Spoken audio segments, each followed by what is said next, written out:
as you know, the title of this channel is In Your Defense. And it's in your defense of myself, you, your loved ones, and the country.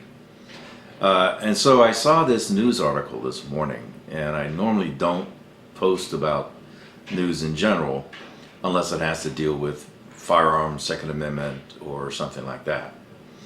But last week, a challenge to our federal law prohibiting foreigners from interfering in federal, state, or local elections is being challenged. It's being challenged in the Ninth Circuit by a guy in Illinois who is a campaign consultant.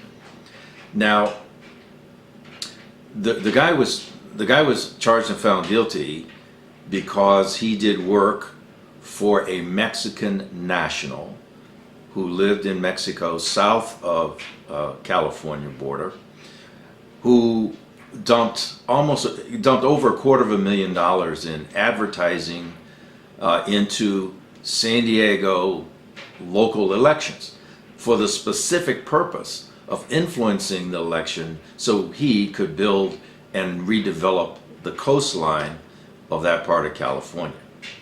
Clearly, he was a foreign national, wanted to put money into an election for the specific purpose of influencing an outcome that he wanted. Now, since 1966, that's been illegal, and it was further strengthened in 1976.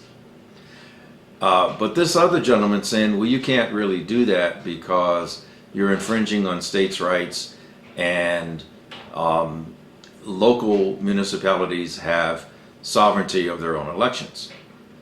Now, personally, I think that's a bridge too far. I think that under no circumstances should a person who is a national of another country or another country be allowed to funnel money and influence a campaign at any level inside our country. That's just brain dead to say that that's okay.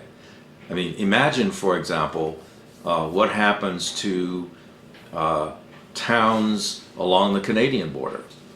If the Canadian government or rich or influential people in Canada wanted to influence local elections, for example, to